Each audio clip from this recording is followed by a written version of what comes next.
Hi, my name is Matthew Monk. I'm the Phi Theta Kappa president. I'm here to tell you about Banned Books Week and the events that we've got coming up for next week. On Tuesday, the 27th, we've got Self-Censored Day. You'll see several people walking around the campus with things over their mouths, handing out cards about the events that we've got going on throughout the week. So if you've got a question or you want to know what's going on or why we've got these funny things on our mouths, stop and ask us and we'll be happy to talk to you about it.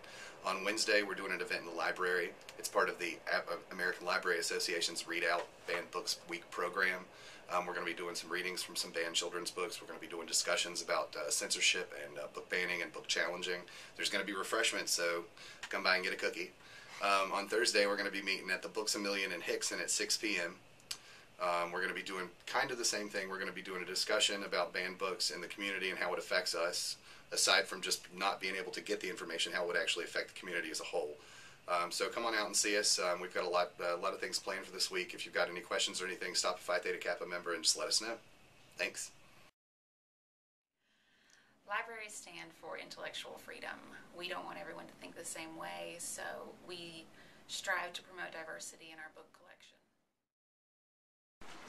Hi, my name is Kimberly Smith, and I am coming before you today to advise you that I feel like the library should have every book, every aspect, every source and reason that students need or non-students need to come and do any type of research possible. I think that's what a library is for. As far as banning books go, I know as far as how I feel on it, one, I just feel like, for freedom of speech, authors should have a right to write about whatever they want to and it be anywhere for the general public to read it. And then the other thing is, we have the ability to choose what we do or do not read. So I just feel like if something shouldn't be read, then that's up to that one individual to decide if they want to read it or not. But as far as the idea of banning, I'm completely against that. I find it very unfortunate that children's books, either picture books or chapter books, are usually the ones that are either banned completely or they are the most challenged books.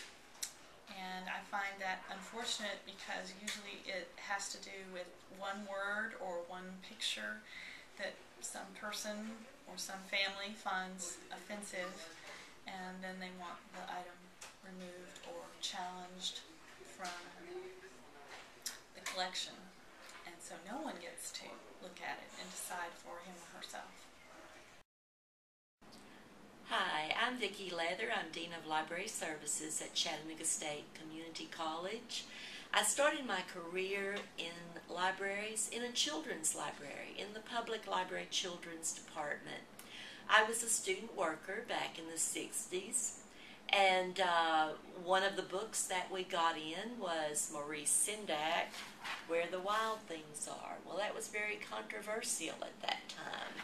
And the question was, do we put this on the shelf or not put it on the shelf? Well, there are all kinds of issues related to banning books. There are times in history when materials have been kept or protected or banned or censored from others for various reasons.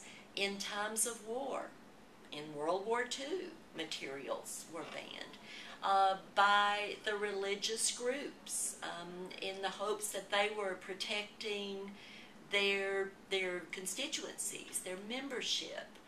So I think that the issue of banning books really has to be dealt with thoughtfully, regarding the age of the people, regarding the needs of the civilization. And perhaps I'm not speaking as a librarian, I'm speaking as one who tries to look at all sides of every issue. So that would be my advice to people dealing with the issue of censorship, of freedom of speech, banned books, the right to privacy, weighing lots of variables.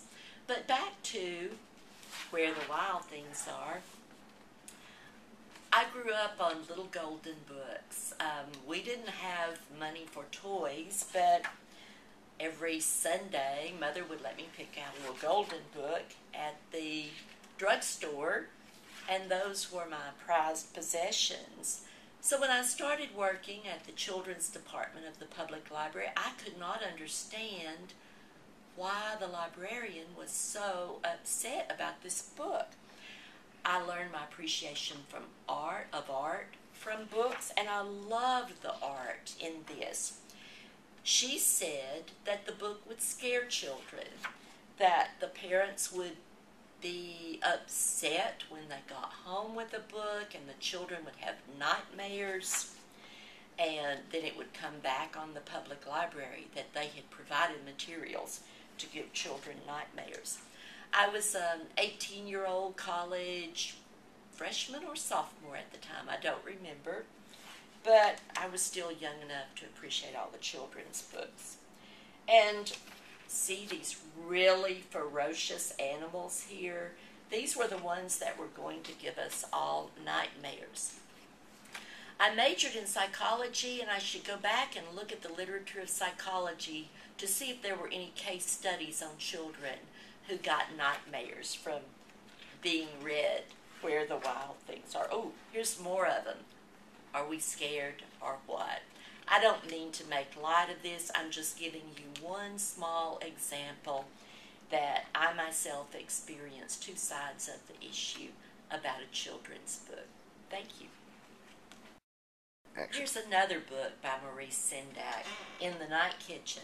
This one came out about 1970, and at that time I was working in the branch of the New Orleans Public Library where we had children's books, a very progressive librarian, and the issue about In the Night Kitchen was the little boy who fell out of his clothes. So in the book, he was there without his diapers or underwear on. The discussion across the country at that time among librarians was, do we paint diapers on the little boy in the night kitchen, or do we dare let him go naked? It reminds me of the Renaissance when Michelangelo and other famous artists did huge sculptures of males and females with all their anatomy intact, and at some point in the history, the church, I believe, decided that these anatomical parts either needed to be covered up or eliminated. So we saw the rise of fig leaf sculpture at that time. I love In the Night Kitchen. I think I would read anything that Maurice Sendak ever wrote, and I would read it to my children without fear.